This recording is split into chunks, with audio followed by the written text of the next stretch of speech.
This video is brought to you by Yellow Jacket. The new Y-Jack wireless probes hook up to your P51-870 manifold to make the perfect, all-encompassing HVAC analyzer.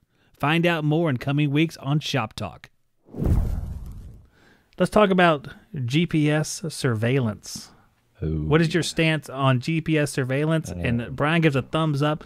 But in general, let's go around the panel. We'll start with Bryan because he gave the vigorous thumbs up first. So you're all for monitoring where the techs are at? I mean, I don't care about monitoring where the techs are at. I care about monitoring where the truck is at. You know, like that it's I don't own the tech, but I do own the truck, and we have the absolute right to know where the truck is at.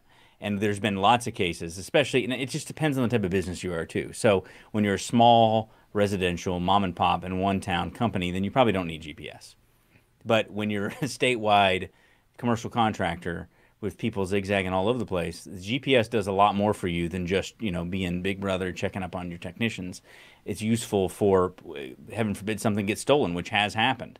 So there's a lot of reasons, or even just to be able to prove where somebody was.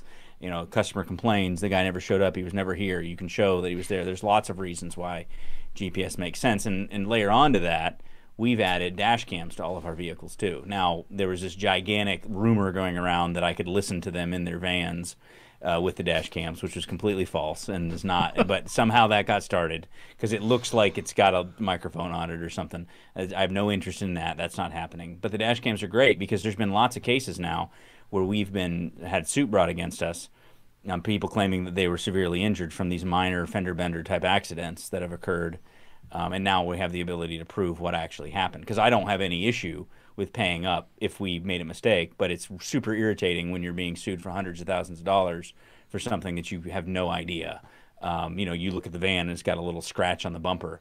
You show up and, you know, we had a case where the person who later on sued us had left the site because they said everything was fine, only to turn around and sue us later.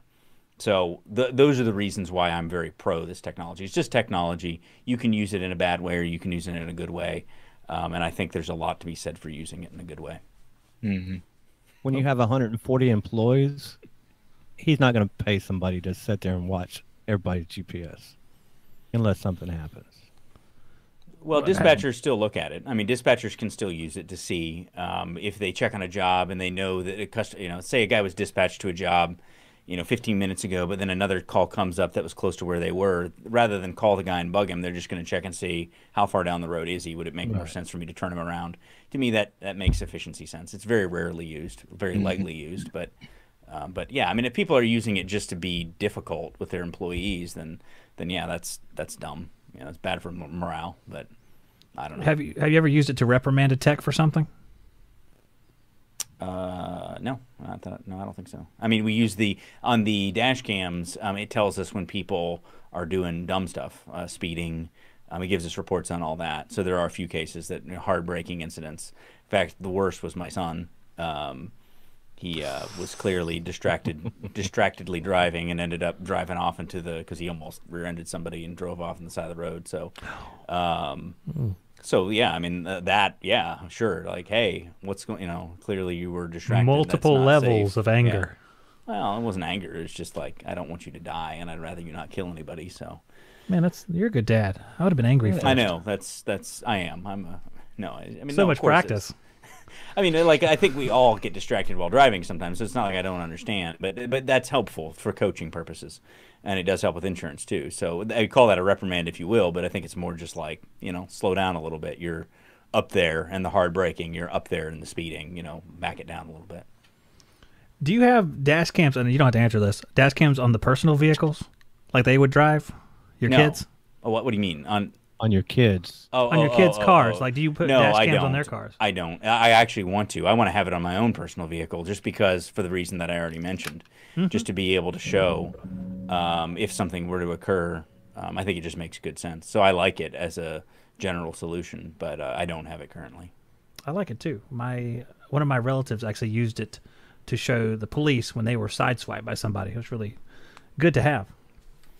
Yeah, and you get people who will say, like, even our insurance provider said, well, hey, it's a double-edged sword.